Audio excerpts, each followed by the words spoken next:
Be here now. Just be here now.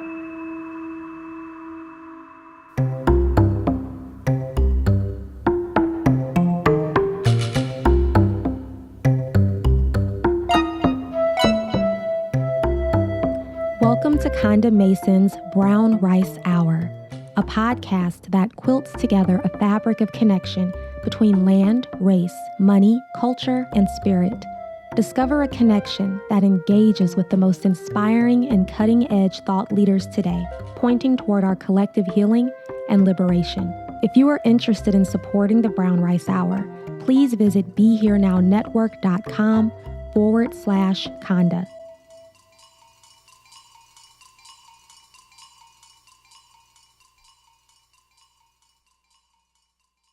Welcome.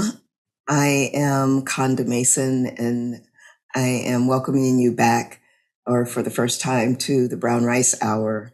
This is my podcast where I talk about issues at the intersection of land, race, money, culture, and spirit. And so it's a broad array of things that I talk about, and I have the pleasure and the opportunity to invite in just wonderful people to my podcast that I have the opportunity to engage with. And today I have a wonderful special guest, and her name is Carol Cano. And Carol, thank you and welcome to the Brown Rice Hour. Thank you, Konda. It's really an honor to be here with you. I am so happy to have you here. And Carol is my special guest. And before we get into Carol, I'll tell you a little bit that she is the founder and the executive director of a nonprofit called Braided Wisdom, and it is a cross-cultural mindfulness organization. And so we'll talk a lot about Braided Wisdom and Carol and the incredible path that she has had to get to where she is. I'm really excited about this conversation. But before we start into that, I'd like to begin by opening up sacred space. And Carol, you are such a person that opens up sacred space in the work that you do. And we begin by, acknowledging, doing a land acknowledgement, and really acknowledging the folks and the indigenous folks who were here way before us, who really were here on the land that we are sitting on, and their entire people and customs and language. And I'm wondering where you are calling in from today, and who are the people who were on that land and may still be, hopefully. I'm calling from the Ramaytush Ohlone unceded land of San Francisco. Across the bay, very much active and fully, and even several different tribal bands are here. I just heard that they just receive property for a cultural center that's about to come. That was been one of their hopes and dreams. Sweet. Yeah. It's wonderful. I'm calling in from Louisiana, and this is the unceded territory of the Choctaw people, who are I'm finding out a part of my own lineage. So I'm in this deep dive right now about my lineage, and so I'm super excited about things that I'm learning. So we'll talk Wonderful. about that maybe too. Yeah. So beautiful. And also, I just love also to to center ourselves around the ancestors and those who came before us, whose wisdom we rely on. We hear it in that voice that comes to us if we really pay attention and listen. And I give honor to our ancestors, and then also to those who are still to come, who are on their way, who are going to lead after we are gone. And may we leave them with and the kinds of information and knowledge and wisdom that they need to move forward and take the baton forward. And may we become good ancestors to them. So giving thanks for this moment together. and opening up this space with you, Carol. It's so appropriate to have that kind of opening with you and the work that you do. I can't wait to talk more about it and to have people understand the importance of what you are doing on the planet right now and how it's a piece of the medicine, a big piece of the medicine that's necessary. And so I'm going to begin like I always do on the Brown Rice Hour. And so, brown rice is about food and it's about culture. It's about how we show up in our families and what brought us here. And so food is a big part of that. And I love asking this question because it kind of gives an insight into folks and a lot around family and or not. And whatever shows up, but I'm always curious to hear. And the question is, I think you may know by now, what was your favorite comfort food growing up as a child? And who was the person or people who prepared that food for you? Thank you. That is such a wonderful beginning. And one that I, right now, even as I think about it and have heard your interviews, I was just like thinking comfort food as a child. I couldn't think of food that I defined in that way, So, and I actually come from, being a young one in the 70s. So whatever came to the table is what we were meant to eat, so not a lot of choice there. But I was thinking like comfort food, and it took me a while to really think about that. And it's not necessarily something, maybe it's a product of that time, but something that I think about, like when I would get upset or disappointed or had a really bad day, my mother would ask me, would take me to go get ice cream, but it's the kind that is a soft chocolate ice cream. It's a soft cone chocolate ice cream. And there's a burger place in town that's been around since the 40s. And that's where she would take me to go get a soft, chocolate cone of ice cream. And I kid you not, it shifted my mood every single time, even though I knew her strategy to get me in a better mood, each time, it was hard for it not to work once I had the ice cream cone in my hand, and it's chocolate. Who denies chocolate? So, anyway, so that was one of the things most memorable. And I kid you not, even today, if I were in a funk that I couldn't get out of and someone were to put me a scoop of chocolate, Ben and Jerry's or something, I'd be so happy. So there's something about that. And interesting or not, I just had my 6-year-old nephew here, my brother's son, and he's exactly the same when it comes to a scoop of chocolate ice cream, and he can get quite moody and grumpy. So I don't know if that's a comfort food, but it's a story, Oh, that's a good story. And it's being passed to the next generation. It's an ongoing story. It never stops, right? Yeah, I knew my mother's strategy each time. And sometimes I just wanted to be mad and angry or crying or, in an outburst. And she's like, no, let's go. And it actually signified my alone time with her, having to share it with other siblings. Yeah. See, that's part of the comfort, is also just being able to be with your mom and not have anybody else, just one-on-one time. And chocolate sounds good to me. Yeah. We're gonna roll back and let people know a little bit more about you, other than chocolate and that comfort that it gave you. I'm going to read a little bit about your bio, Carol, so that folks can get a sense of where we're going in this conversation, and why I'm just excited to have you on the podcast. So Carol, she has practiced over 30 years in Thailand. Buddha Dharma, right? Buddha Dharma. She has practiced over 30 years in Thailand and has actively engaged in building communities and teaching Dharma internationally. So Carol is a teacher at the Spirit Rock Meditation Center, which we love.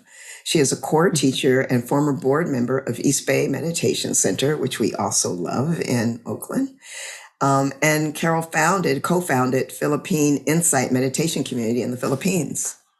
She is, as I said earlier, the founder and executive director of Braided Wisdom, which is a 501c3 nonprofit that empowers diverse communities by fostering transformational change through integrating indigenous wisdom teachings and cross-cultural mindfulness practices. Carol also holds a master's degree in psychology. She specialized in consciousness, spirituality, and integrative health, and a certification in existential, humanistic, and transpersonal psychology from Saybrook University. Her unique teachings are deeply rooted, and this is what I really want to get involved in our conversation, deeply rooted in Basque, Native American, and Buddhist influences that braid the Dharma along with indigenous wisdom and earth-based practices. Carol reminds us to keep grounded in our hearts as we uphold spiritual ideals and encourages us to remain balanced within the demands of modern life. That is so beautiful. And there's so much there to unpack. I mean, Carol, I think about the unique combination of influences that your teaching has, the Basque, the Native American, the Buddhist, having this Philippine background. I'm really interested for you to kind of give us the trajectory of how all that came together and where you started. Did you start in the Philippines? I mean, I actually don't know the answer to that question. And just kind of the whole trajectory of how all those different influences came together. It's so unique. Yeah, I mean, it depends where you want to start. I mean, there are many beginnings of that. You know what I mean? I bet. Yeah. And as you know yourself, it seems like so many lives ago, but it's a live, this particular, path of the Buddha Dharma is one that the thread just keeps, it's just part of me. Yeah. So, so I don't, it's a broad question. Any specifics, like where did I start meeting the Buddha on the road or? Yeah, exactly. Let's start meeting the Buddha on the road. Let's start there. Well, I guess that beginning is really important to this whole story of why I keep doing what I'm doing. When I was 19, I had an existential crisis, is what I would call it in hindsight, 2020. Mm-hmm. I was living the life I thought I wanted, 19, living in West London, had a job with Vidal Sassoon. I mean, had a new relationship. I thought I was in it. I thought this is what I want. This is what life is. I've got it, and, I remember one day going to work, getting ready to go to work. And when I left my apartment and I went to work, something just hit me. Like it just hit me at the height of my joy. Is this what life is all about? Work, love, and being, getting happy, being happy. Is this it? And I just remember asking that at 19, that question. And that question just felt like I got kicked in the gut kind of feeling. Because what I felt in that moment was there's something missing. There's something missing. And actually, it brought me to a deep depression. And at the height of my life that I thought I wanted at 19, of course, who at 19 knows exactly what they want, but and I just discovered that that's not, so I was really quite depressed. And I, quite frankly, that week I had a birthday party to go to, who was my best friend, and her birthday party, and I didn't want to go. And I went to her birthday party, sat at the back of the pub and really away from everyone. And I was pretty doom gloom. And I heard a voice. I didn't know I was sitting in the back alone. And I heard a voice said, "You look too young to be so sad." Wow.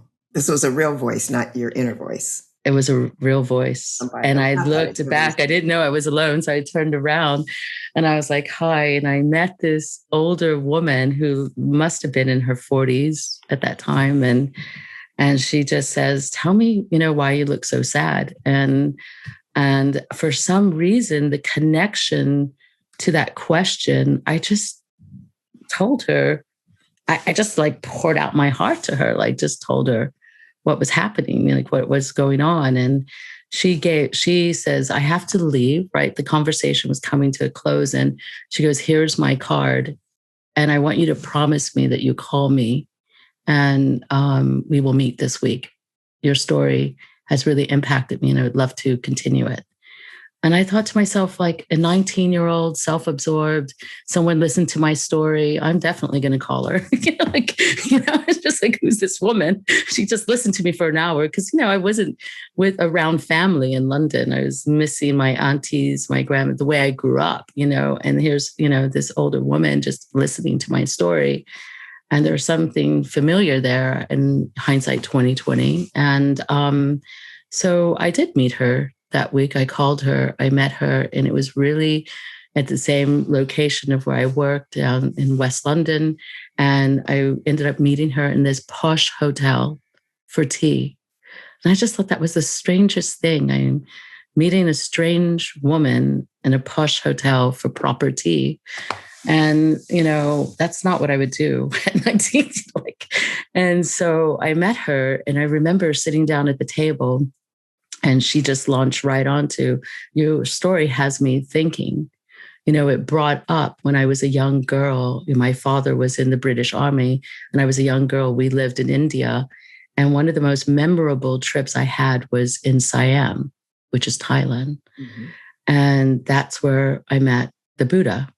She just said it like that. And I'm like, who's the Buddha in my mind? And I'm listening to her. And she says, your story, I just want you to know that feeling that you have inside you, mm-hmm. That what you might be calling emptiness is will not be fulfilled by anything external.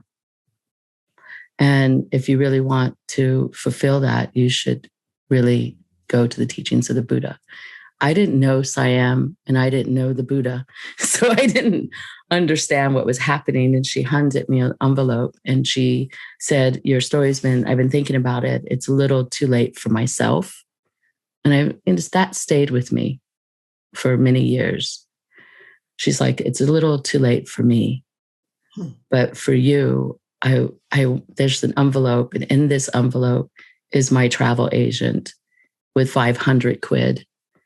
And I recommend you go to Siam, to Thailand. Maybe 500 quid. I didn't even need it, but yes, I didn't even, and then she goes, I'm sorry, I have to go. The only thing that I asked for. And I looked at her and I did have this like feeling of like, what does she want? Mm-hmm. And she goes, she must have read it. And she goes, all I want is a letter. Inside is my address as well. And honestly, whatever that was, she left. That important stranger turned my world 360 degrees. Wow. And in that moment, I knew inside me that everything she said was, I had no idea what it meant, but it was right.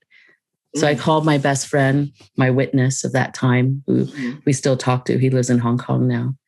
And I called him and I said, I'm leaving my job, I'm leaving my relationship, and I'm going. And I subletting the apartment. And I got up and left within a month. Where did you go? I went to Thailand.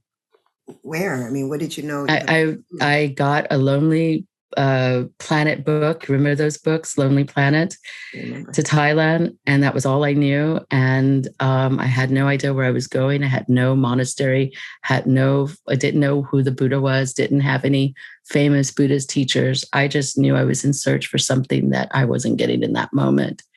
And that when I met that important stranger, it was the most important decision. And I went for it. And I just say this, I've said it just recently to my students, just this knowing, there's this sometimes when you're trying to find your ancestral lineage and you're also trying to understand not just your blood lineage, that's one thing, but many don't have access to their blood lineage.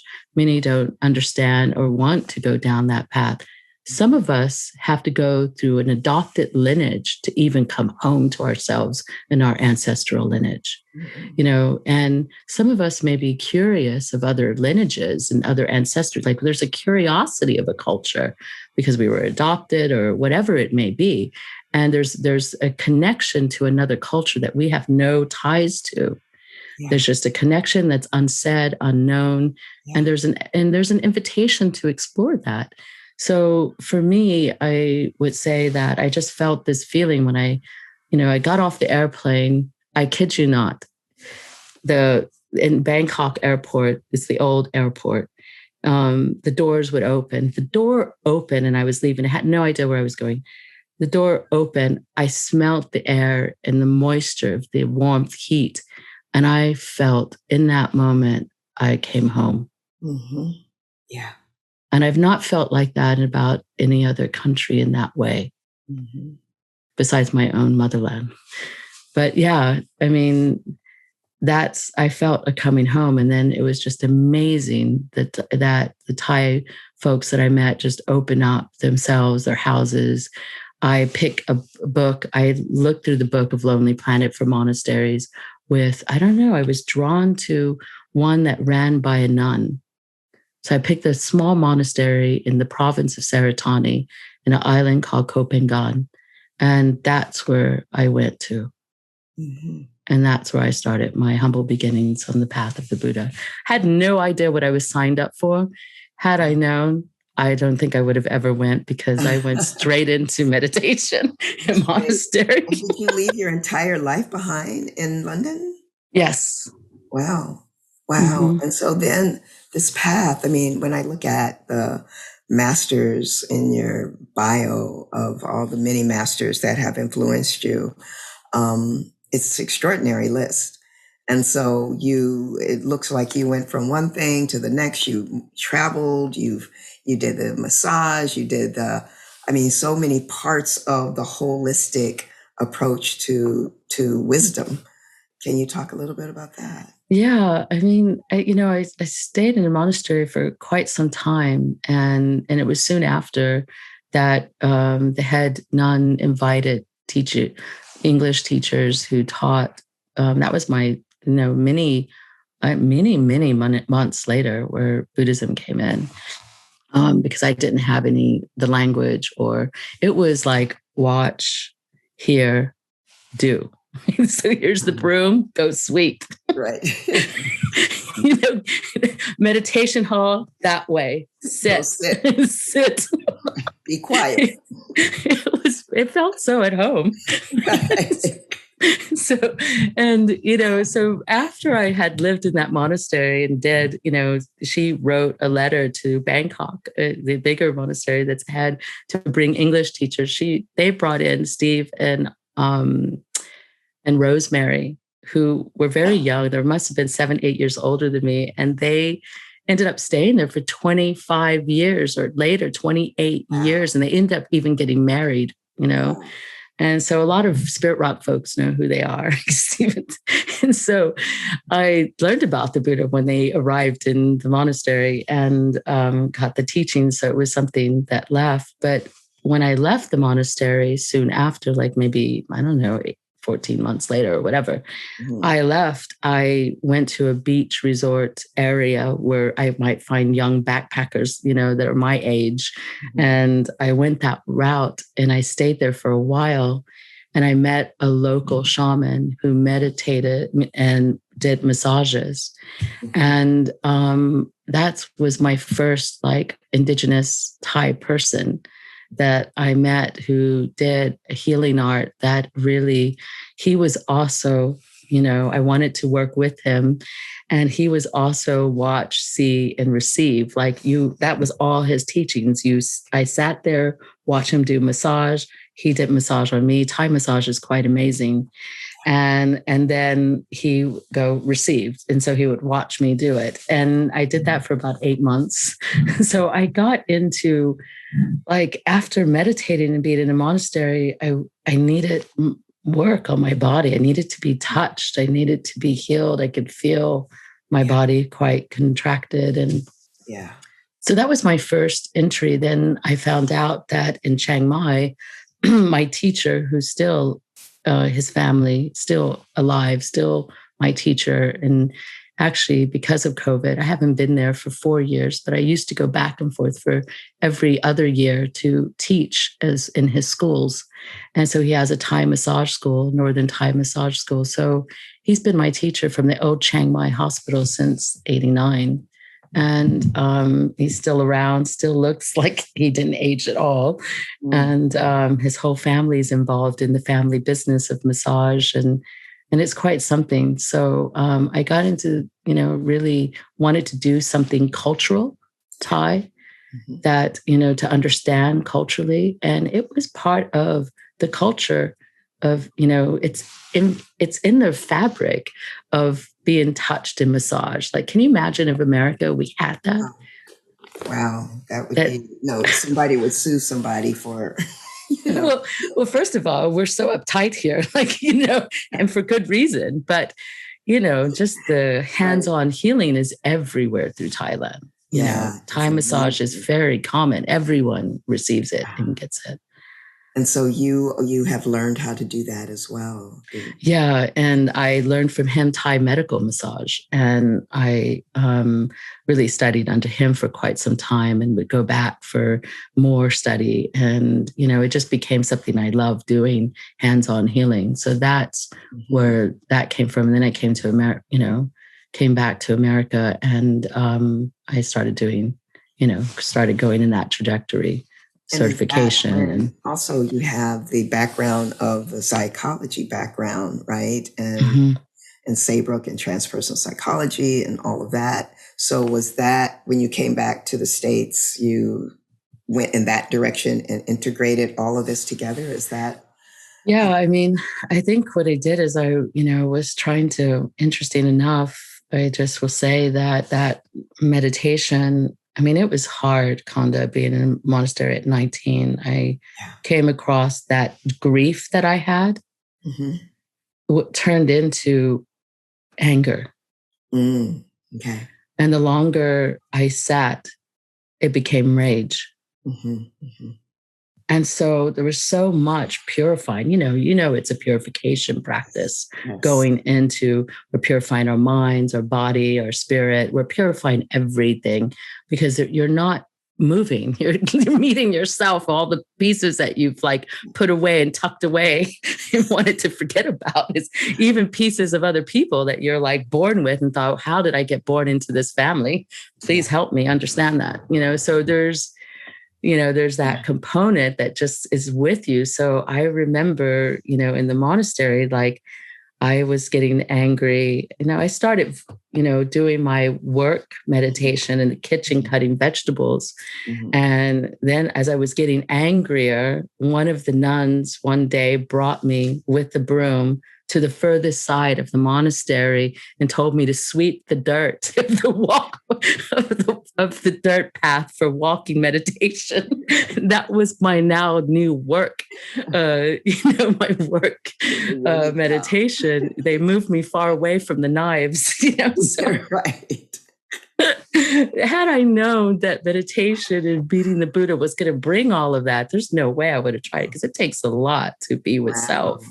Wow. But so transformation did all this create in you? Inner transformation, this body of whatever you were experiencing. I think it just brought me in this path of, as you said, I wanted to do something more cultural. So I got into the healing and experienced the healing aspect of being, of touch. And then I just, from that, came to the States and did shiatsu. And then I went to junior college at San Francisco City College. And then I did community worker, and I started becoming a pre and post HIV counselor. And then I volunteered for, for HIV organization called the Center for Living. It's no longer there, and I would have sessions, peer counseling sessions with people who were newly diagnosed. Also, I gave meditation and massages to people. And I just started doing that. And I met my teachers like Irene Smith, who was really huge in the world. I mean, one of the first massage therapists during the height of the AIDS pandemic in San Francisco, who refused to wear any suit, or just went with her hands and herself and her love and sat with people who were dying. And there were so many dying at that time. So I was able to learn with her and other massage therapists who work with people who like Gail, she also taught people how to do massage for people with cancer and who are also crossing over, and started doing hospice work and doing death and dying, and did classes around death and dying. And, so it just brought me into this depth of healing myself, brought me to this place of also like, what am I going to be doing with myself? What do I want to do in the world? Who am I? And very far away from the 19-year-old living in London. I bet. I mean, probably it sounds like even more questions, good questions, not necessarily all the answers, but questions, and more important questions. I'm wondering, when I look at all of that you've gone through and all that you've learned and studied, what is now at the core of your teachings? Yeah, that's a good question. Transmitting to others. Well, I think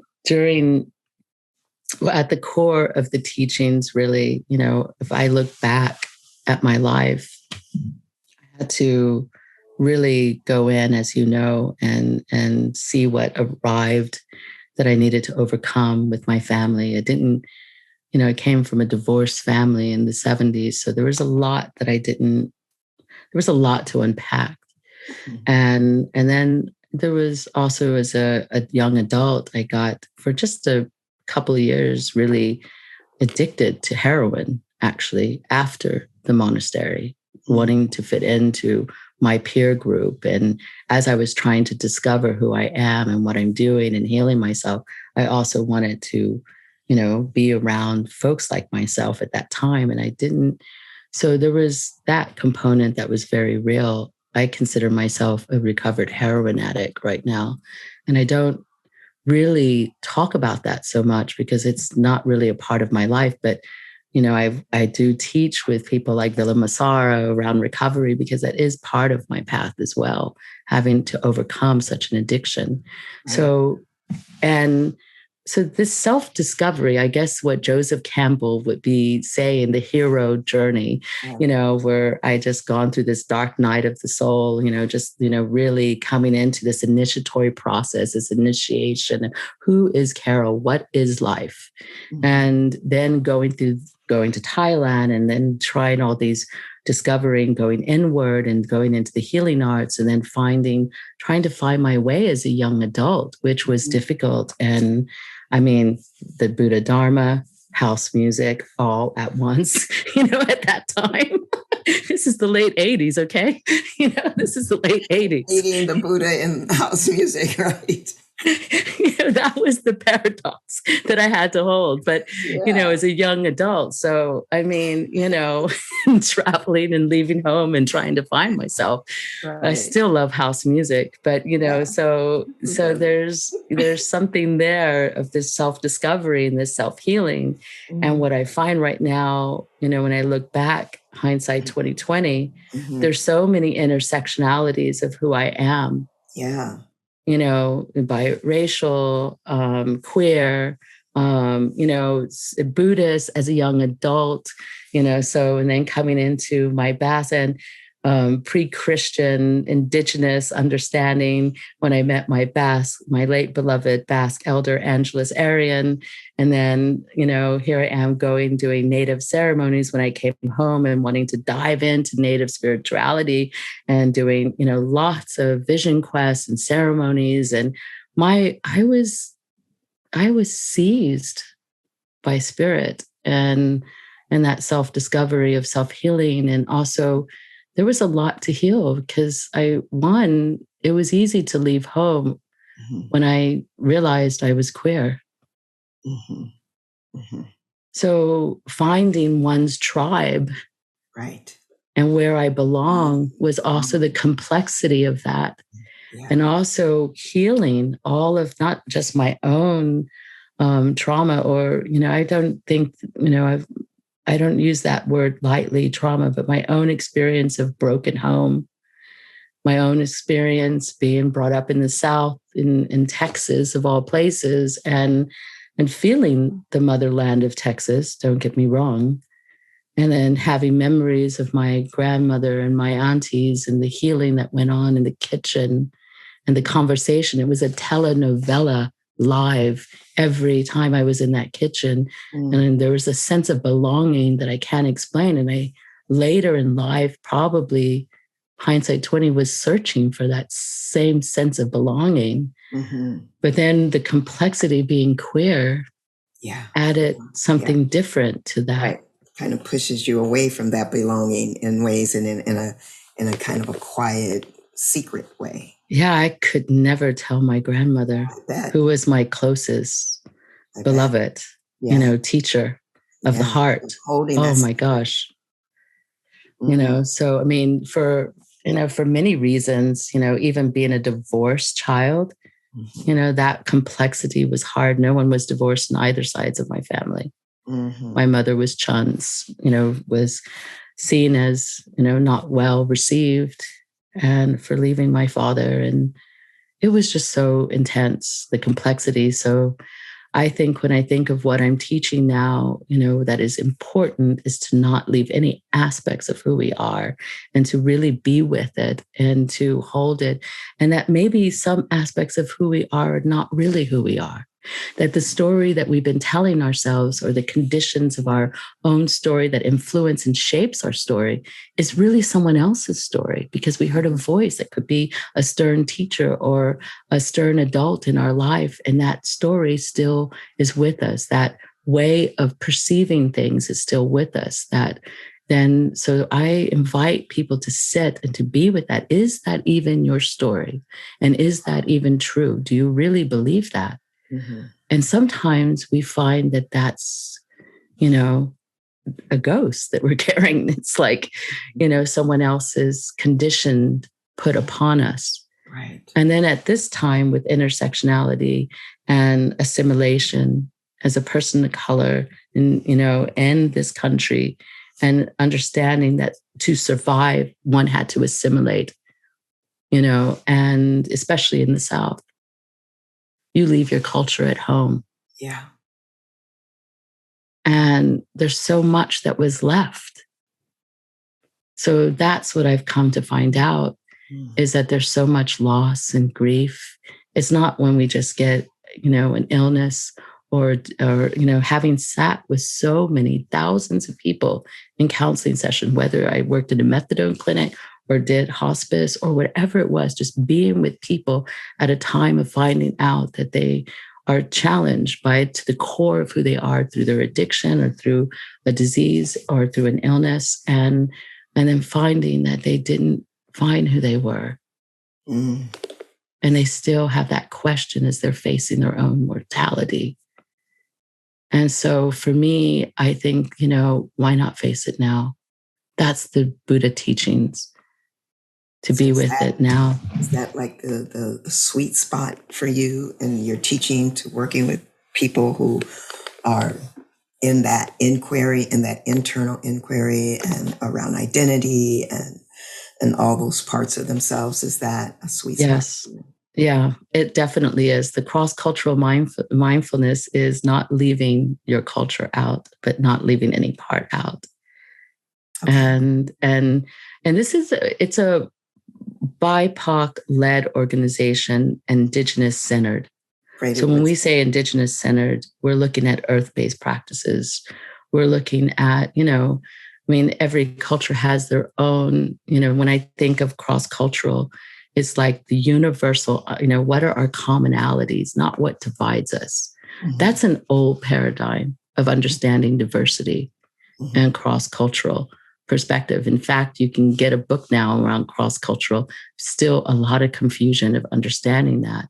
But the way that I was taught by Angeles Arian was, the cross-culture, who was an cultural anthropologist who studied, indigenous cultures around the world for 25 years and extracted a model, a healing modality called the Fourfold Way.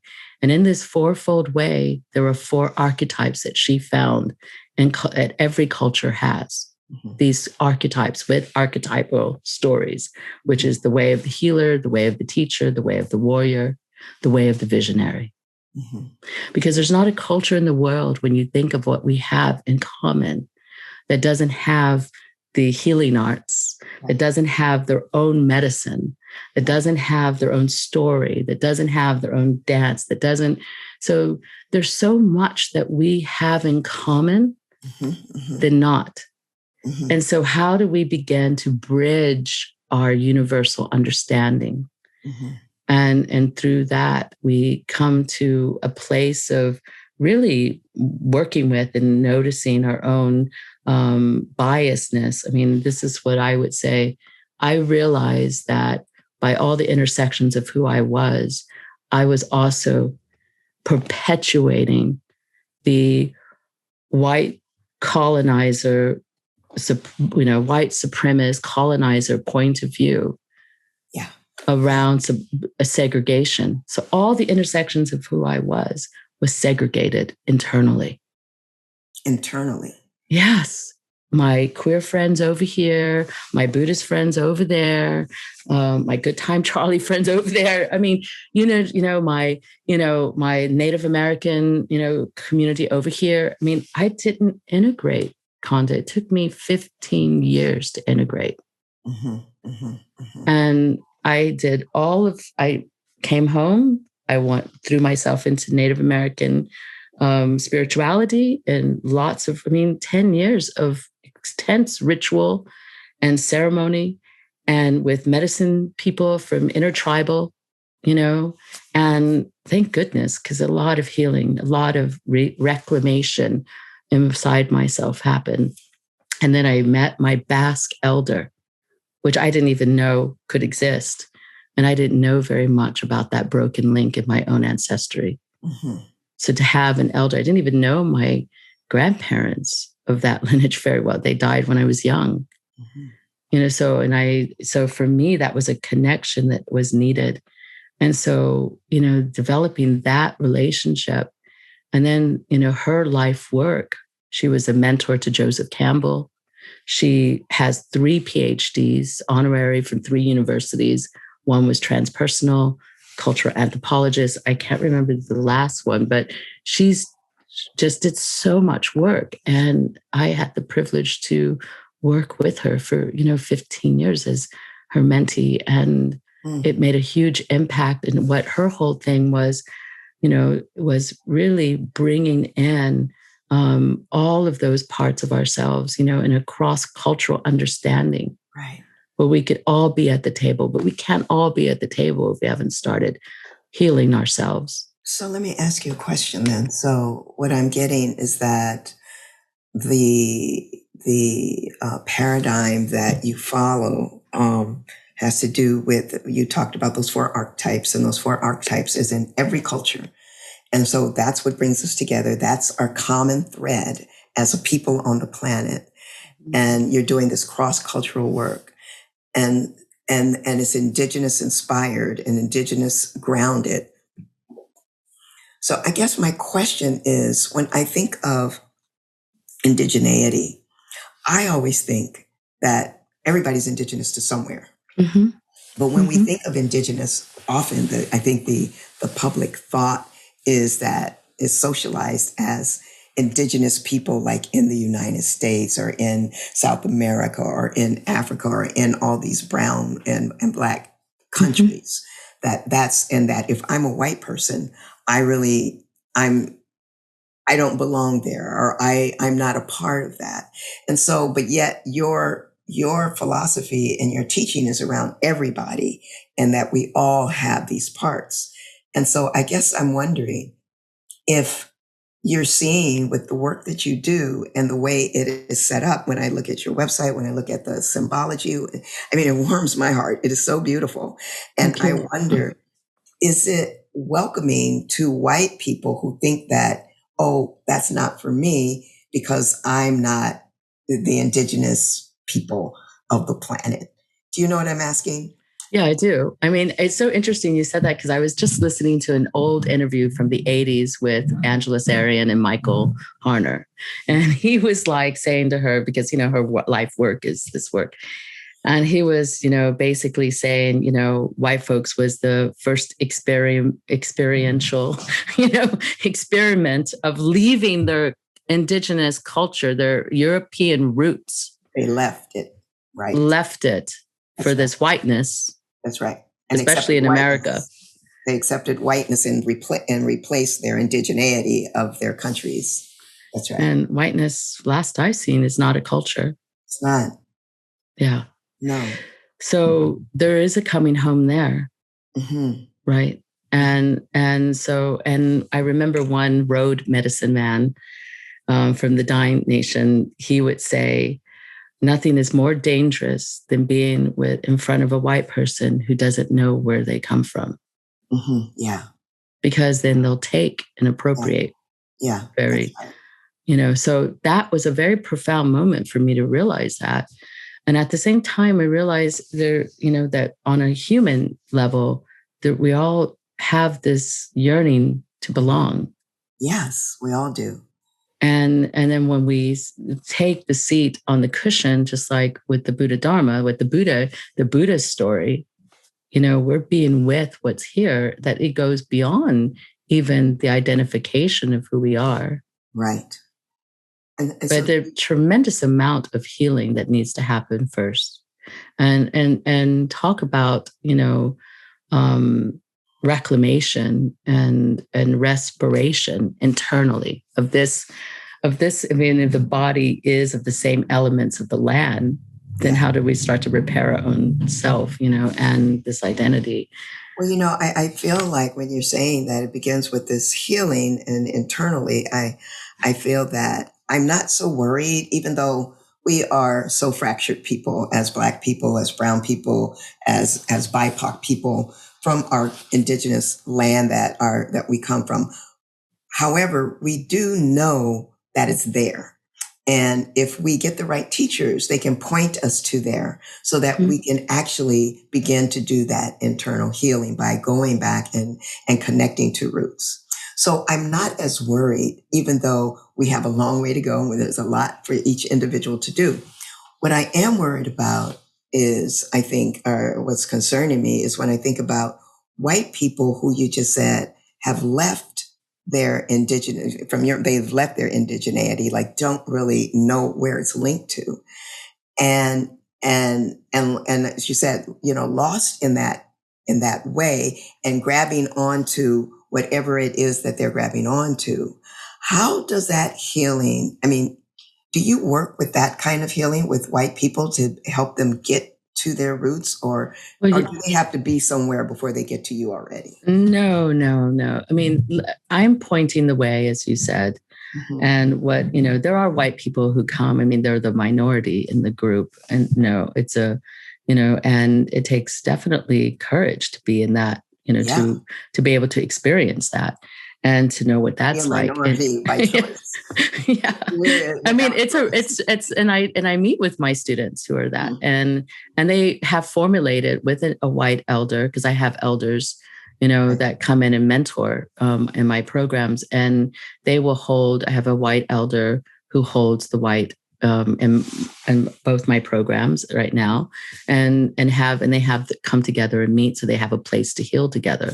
Beautiful. That. Because they find they're negotiating so much that even healing or when to come in, and even a sense of belonging, it may not be possible for them to experience in one of the programs that I'm in. That may not happen. So that's why we in the background have a white elder, who's 70. When I say elder, they're in their 70s. They've lived a full life. There's no script. They're just themselves with their experience, and they're holding people through this, I would say, initiatory process. Nice. Of discovering this.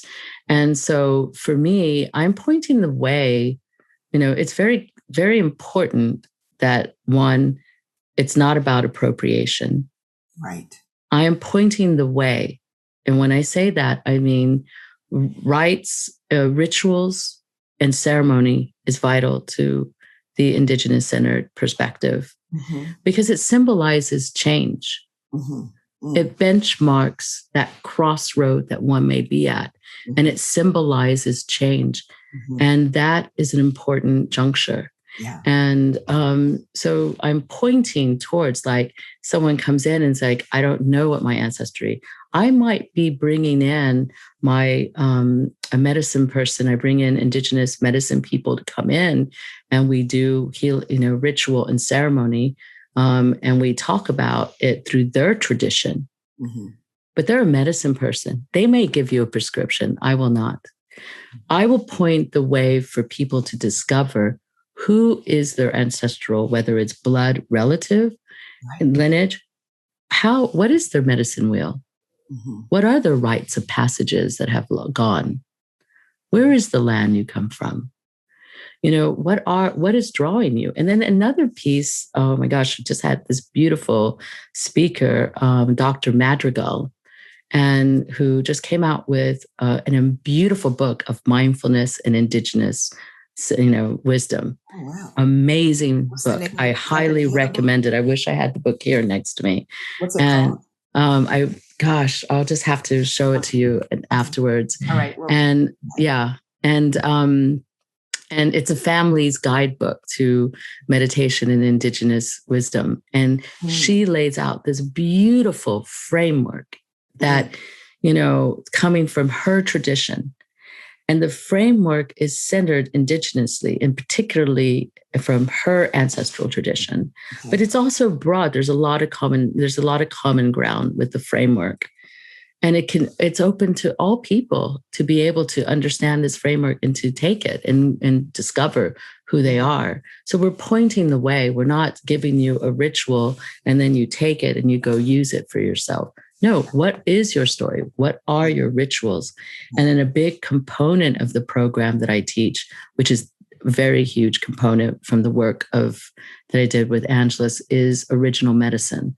Original medicine is really helping people come into their own original medicine, but it's a psycho-spiritual development. So we have to look at the false self system that exists. It's not just the spiritual desire to be on this path, but looking at a path of this self-false system that creates who you are. So, that's what we're exploring right now. The season of the summer, the season of the summer is in the east. The season of the summer is the element of fire. What is the fire, as Angelus would say, that takes no wood? The fire that takes no wood, the internal fire. And so when we're looking at we're looking at, the season as a teacher, the elements as a teacher, and earth, and there are rituals and ceremonies that I point to based on these elements, but I'm not prescribing it. It's a discovery and it's an investigation and exploration for people. And then I invite the indigenous medicine person that will bring their tradition, and they may prescribe something to help people come through to remember who they are, to help them remember. And one of the things that Dr. Madrigal did for our leadership program is that she spoke to the stories, one story, but the story that you do want to tell. There's two stories, the story that you don't want to keep perpetuating. And then there's the story you want to tell. So what piece of a story do you want that you have that you would like to share that is your origin story? So it could have been your origin story when you, Konda, met the Buddha on your path.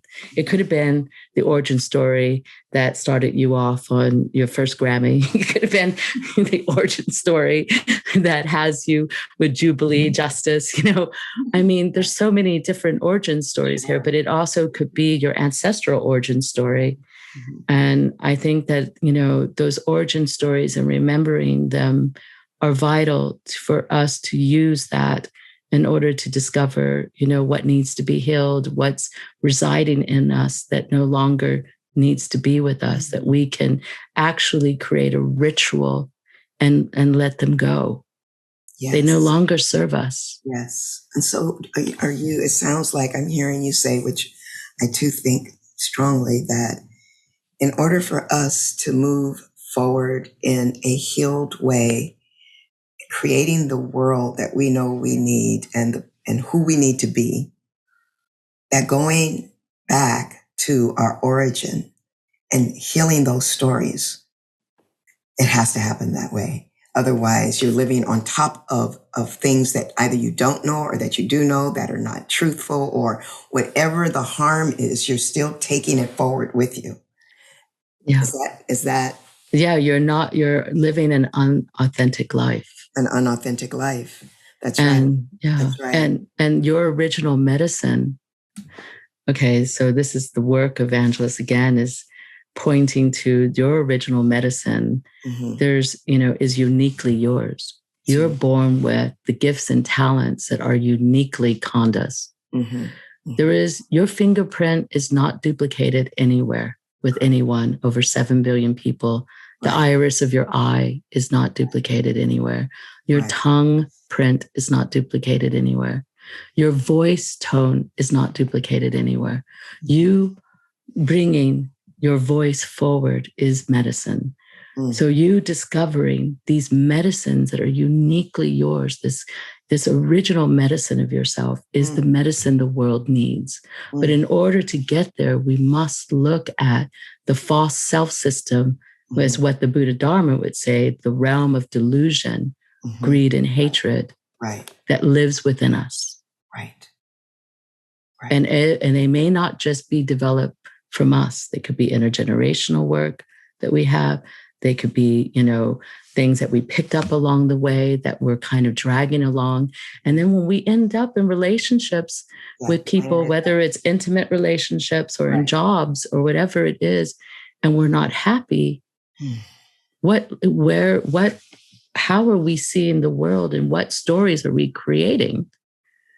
So, so the Buddha Dharma, for me, my braided way, which comes into this braided wisdom, my 3 strands are the strands of my ancestral indigenous roots. Right. And the next strand is the Buddha Dharma as I came into a young adult. Those are 2 strands. The 3rd strand is for the great mystery and my love for the mystics. Mm-hmm. I braid that, and through, what this Inuit saying of, there's an Inuit saying that there's my plan and there's the great mysteries plan. So I'm always reminded I can have as many plans as I want, but however. Yeah, exactly. However, it may not go that way. And so are we meeting it with lightness, with the medicine of the Buddha Dharma? Yes. And and I love the Buddha Dharma with the bringing in the Brahma Viharas, because it's the heart of it, bringing in, metta and compassion and self-compassion and, and then, understanding that you can touch joy, but only when you can come through these, what is it like to extend love and kindness to oneself, or I would say friendliness, befriending oneself, and then bringing self-compassion that we may be ignorant to understanding our path at the moment, or why we keep dating the same person, but they have a different name and a different look. We need to figure this out. No, sometimes not so much a different look, Yeah. Oh, this work can be fun. I mean, right when you get past all the tears. It is fun, and it's also, the whole roller coaster of emotions, right? It's like I could talk to you forever, Carol. There's so much. You've said so many things that I wanted to go into, and I thought, well, that's going to take us off here, and then that's going to take us here. All of it connected, but a whole hour on each one of these. There's so much here that I do want to talk about. So I think what we're going to do is think about part 2 on this interview. I am just so thrilled that you are doing this work. So Braided Wisdom, People can reach you at braidedwisdom.org. That is your website. Mm-hmm. We also have carolcano.org. Is it? Or .com. Yeah. It just tells me my schedule. Okay. You know, I have my story there. People want to know. Other than that, you just get a but Braided Wisdom, they can find out the work that you're doing and how they can participate in some of this wisdom that you are sharing and how you share it. And the different programs, you have beautiful programs that people can participate in. I understand they're online now because of the COVID, obviously. Right. But I'm sure that as soon as possible, because this in-person kind of tactical is really an important piece of what you do. It's going back even to what you said about the massage and being touched. I mean, wow, since COVID, it's just been so little touching has happened. And I'm sure that that's a part of the neuroses that's going on with people right now as well, that, you know, there's not a lot of touch and we all need that. And so. Yeah, we really are losing our minds at the moment. We really are. And so there's so much healing that needs to take place. And you've really touched me. And I'm sure the people, the audience that are listening to this. And I just want to say thank you for coming. Thank you for having me. Yeah, we'll do a part 2. Braidedwisdom.org is the website. I would love to, Konda. I would love to talk about, like, we didn't even get a chance to talk about the earth base, the land, and the unseen. And I mean, it's just so much there as well. I mean, you're touching the basis of life, of all of life, the mystery of life, you know, at the core of all of us. And what I love is also the healing of these 4 archetypes that we all have. And that is a part of all cultures, and that there's more that we have in common than we have difference. And yet that difference is so loud. And that difference is where the healing needs, because that's where so much harm is living in that difference. So much harm is living in that difference and how we play it out with each other. And And I just want to say also about that, just this comment of, like, we have to heal the differences within us. All the intersections, like in my blood is the oppressor and the oppressed, and yet all of the intersections of who I am. That's right. How do we unify it and integrate it? And bring in our own braids, you know, braiding and weaving our own tapestry of who we are. The good, the bad, and the ugly. A horrible cowboy movie. Making it all visible. Yes. Yeah. Love it. Thank you, Carol. Well, thank you for having me. Thank you. It's been great to be here with you, Konda. It's such an honor. Thank you. So wonderful. You're so welcome. So thank you, everyone, for listening. And that is, again, Carol Cano, who's you can reach her and see and be a part of her work at braidedwisdom.org. Great. Thank you so much, everyone. Thank you for being here. All right. See you next time. Yeah. See you. Bye. Thank you.